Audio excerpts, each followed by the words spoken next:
So friend, आज हम लोग सॉल्व करेंगे class 10th math UP board chapter number 7 निर्देशांक ज्यामिति से एक बहुत ही प्यारा सा क्वेश्चन है जो कि इस टाइप का क्वेश्चन आपको बोर्ड एग्जाम में जरूर देखने को मिलेगा। ठीक है, तो ध्यान दीजिएगा। क्वेश्चन क्या है, उस बिंदु के निर्देशांक ज्ञात करो जो बिंदुओं 4, -3 तथा 8, 5 को जोड़ने वाले रेखाखंड को आंतरिक रूप से 3 संबंधे 1 के अनुपात में विभाजित करता है। ठीक है, देखिए क्वेश्चन को बड़े आराम से समझिएगा। देखिए क्वेश्चन में क्या बोला गया है, कोई दो बिंदु है, उन दोनों बिंदुओं का निर्देशांक आपको दिया है। एक का दिया है 4, -3 और दूसरे का है 8, 5। ठीक है, हम मान लेते हैं एक बिंदु ए है और एक बिंदु बी है। एक बिंदु ए है और एक बिंदु बी है। आप पी और क्यू भी मान सकते हैं। ठीक, कोई ऑब्जेक्शन नहीं यहाँ पे। ठीक है, तो बिंदु ए का निर्देशांक कितना था 4, और बी का कितना था 8, 5। ठीक है, तो जब मैं बिंदु ए और बिंदु बी को जब जोड़ूंगा तो एक रेखाखंड बन गया। कौन सा? ए और बी। एक रेखाखंड बना ए और बी। तो इस रेखाखंड ए बी को कोई एक बिंदु है जो 3 संबंधी 1 के अनुपात में क्या करता है, विभाजित करता है। ठीक है, कितने अनुपात में? 3 संबंधी 1 के अनुपात में विभाजित करता है।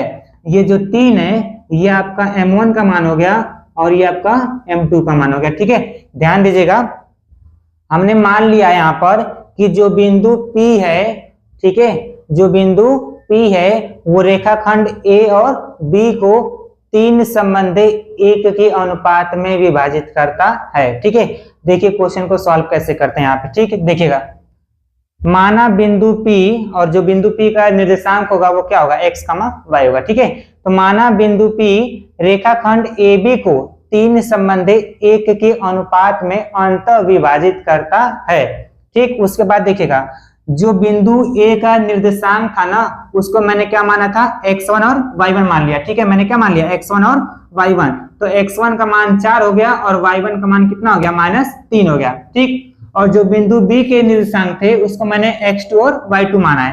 तो x2 का मान कितना है, 8 है और y2 का मान कितना है, 5 है। ठीक है, तो ध्यान दीजिएगा। विभाजन सूत्र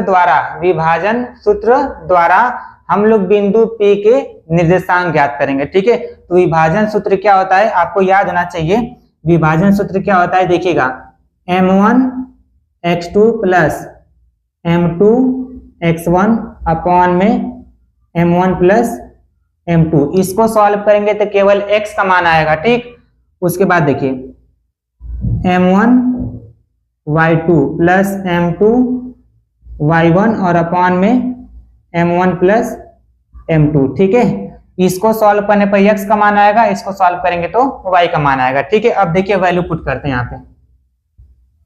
देखिए m1 का मान कितना है यहाँ पर, 3। ठीक, तो आपका हो जाएगा 3 गुणे, क्योंकि m1 और x2 के बीच में गुणे की साइन है। ठीक है, तो m1 का मान 3 गुणे x2 कितना यहाँ पर देखिए 8 है, यहाँ पर रख देंगे 8 प्लस m2 कितना है 1, तो ये आपका हो जाएगा 1 गुणे x1 कितना है 4, तो ये आपका हो जाएगा 4। फिर बटे में m1 का मान कितना है 3 प्लस m2 का मान कितना है 1 है। ठीक, वैसे इधर आइए, m1 का मान कितना है 3 गुणे y2 का मान देखिए कितना है यहाँ पर 5, तो यहाँ पर रख देंगे 5 प्लस m2 का मान कितना है 1, तो ये आपका हो जाएगा 1 और गुणे y1 का मान कितना है, ध्यान दीजिएगा, -3 है। ठीक है, तो ब्रैकेट में लिखेंगे -3, फिर अपॉन में क्या हो जाएगा 3 प्लस 1 हो जाएगा। ठीक, आगे बढ़ो, ध्यान से देखिएगा। देखिए 3 अठे होता है 24।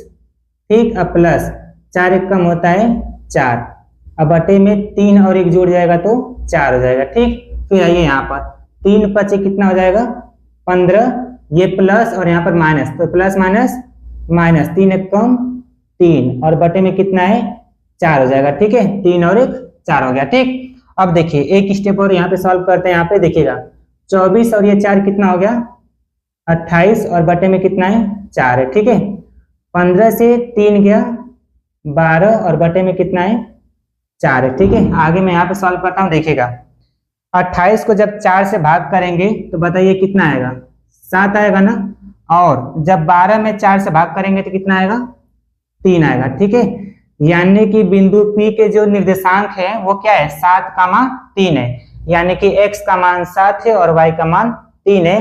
तो लास्ट में आप लोग जरूर लिखिएगा अतः बिंदु P के निर्देशांक 7,3 है। ठीक है, तो आई होप आप लोग को समझ में आ गया होगा। मिलते हैं एक नया वीडियो के साथ, तब तक के लिए बाय।